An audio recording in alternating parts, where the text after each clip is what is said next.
Значит, пыльцевой анализ – это метод исследования пыльцы растений по ее морфологическим особенностям. Это тип пыльцевого зерна, форма, размер, очертания. Вот посмотрите, как они отличаются в размерах. Самое большое – это у тыквы.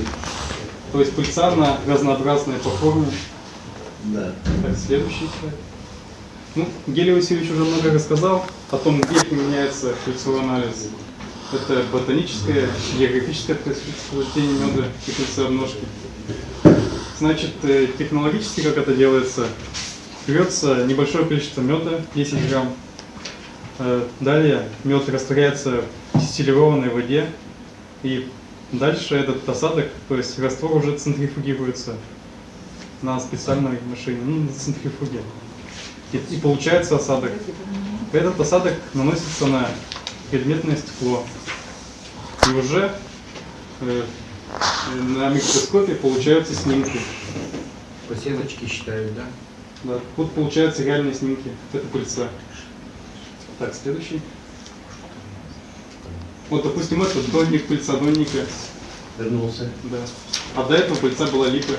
Тоже покажите, вот пыльца липа. Вот, красивая. вот липа тоже. Это липа ведь тоже? Да, липа. Ну не все там липа. А вот это вот. Вот большая это мята.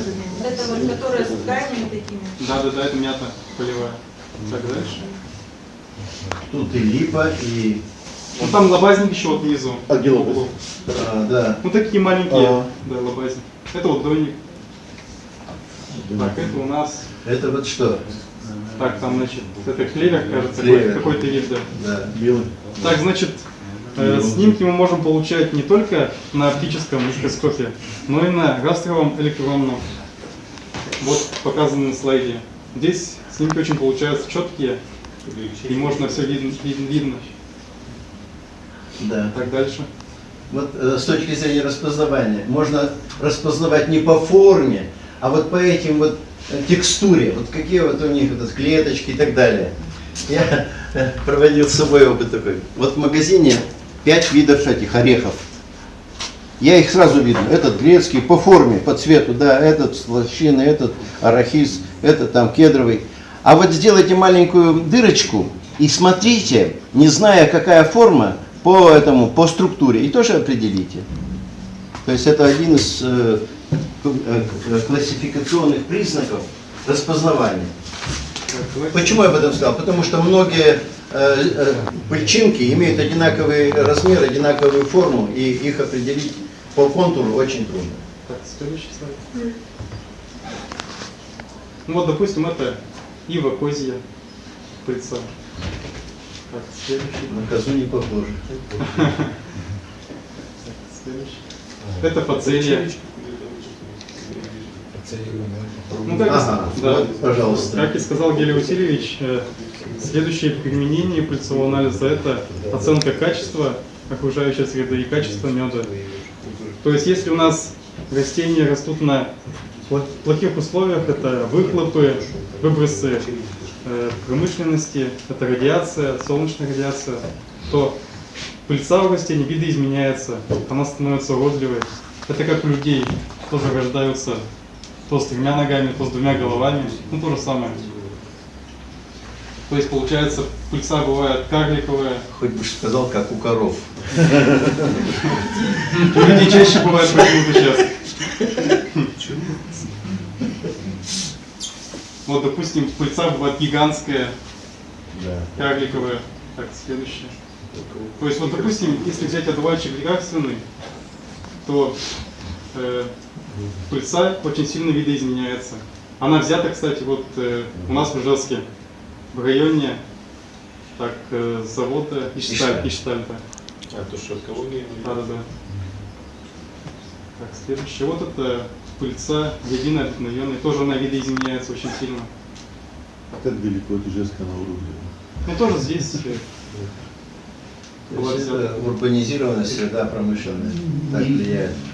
Ну и как сказал Гелий Васильевич, мед вызывает аллергию, и мы это подтвердили, то есть в образцах с медом имеется в небольшом количестве пыльца ветроопыляемых растений. То есть вот, допустим, пыльца березы, пыльца сосны. Но ее очень мало там. И заметить ее очень сложно в образцах. То есть там ее бывает, там, скажем, на 500 личинок основного вида бывает одна пыльца ветропыляемого вида, вызывающая аллергию. И что этого хватает? Ну да, я тоже узнавал в Уфе, задавал этот вопрос там.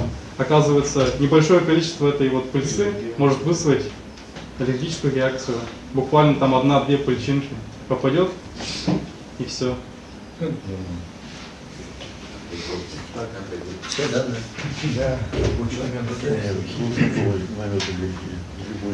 Ну а для пчеловода чем это полезно, конечно?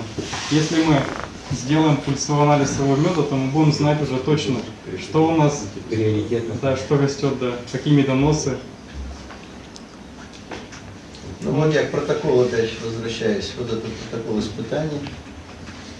Ну и, конечно же, это борьба с Вот фальсификацией видите, меда. в процентном отношении. А то сейчас сколько кипрея. закон позволяет на банках с меда писать что угодно. И кандыковый мед, и ландышевый мед. Ну, Подснежник. да, подснежниковый мед. Я